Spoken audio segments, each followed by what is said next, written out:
Albatta Alloh hayolidir. Buni qanaqa tushunamiz? Alloh hayoli zot. Alloh hayoli va karim zot. Allohning hayosi qaysi ishda ko'rinadi?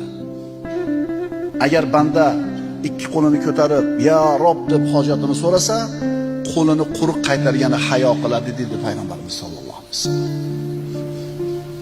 Banda qo'lini ko'tarib Allohga "Ya Rob" deb hojatini so'rasa, quruq qaytargani hayo qiladi deydi. Mana Alloh taoloning hayosi.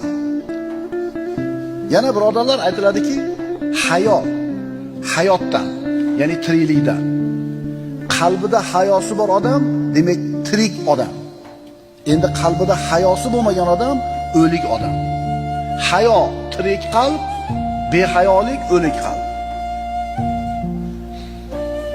Insonning qalbi qanchalar tirik bo'lsa, demak uni hayosi ham shunchalar komil bo'lib boradi.